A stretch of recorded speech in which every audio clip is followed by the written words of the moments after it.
lugu sündis sel ajal, kui vanajumal alles maa peal käis.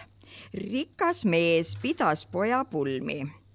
Pulmad vältasid mitu päeva ning külalised sõid ja jõid nagu pulmarahvas kunagi. Seal tuli ühel õhtul ka vaene sant pulmamajasse.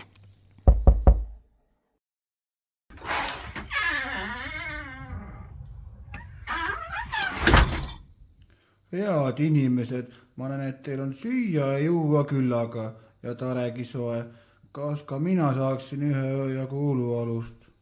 Et sina tahad süüa, et sina tahad juua.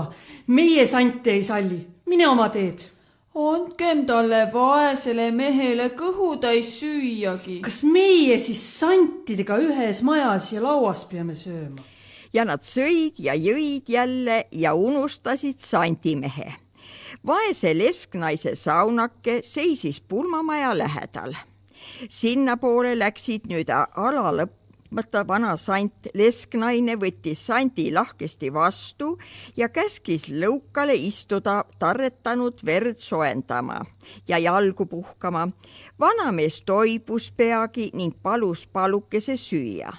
Lesel enesel ei olnud leivaeinet sel õhtul suhu pista ning ta vastas sandi palve peale kurvalt. Ei ole meil midagi enam süüa, küll ma muidu viimasegi palukese sinuga jaotaksin.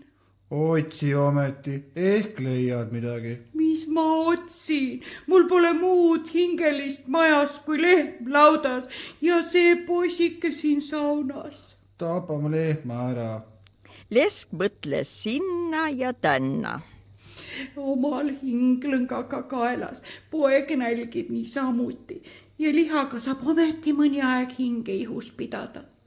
Tapame peale lehma ära, ole hea mees ja aita ka. Sant oli kohe lehma kallal ja ei läinud tundigi mööda, kui liha käes. Teeme nüüd käkki ka. Ei ole mul jahupõrmugi majas, paljalt lehmasõklad on mõni peotäis matis. Tee neist samades, kui aga leemel viljamagu juures on. Pandi nüüd padatulele, aga lehmakintsud käskis sant lauta viia ja igasse nurka ühe kinni siduda. Käkid käskis sant kõik käsikambrisse viia ja põrandale maha panna. Lesk aga täitis kõik jala pealt, mis sant käskis. Nüüd pidasid mõlemad söömaaega nagu rikkamehe pulmalisedki. Kui naine teisel hommikul üles tõusis, oli tal lehmast ometi kahju. Oli mul homme lehmki, mis mul nüüd on? Tühi laut ja külm saun. Lähen ometi oma looma asetki vaatama. Kui ta aga laudaukse lahti tegi, seisis igas nurgas tugev lehm. Naine ei teadnud isegi, mis ta imestuse ja rõõmu pärast pidi tegema, muud kui ütles. Oleks mul ometi eilne jahu natuke nüüd käes, ma annaksin neile sedagi. Nüüd ei ole mul muudki anda.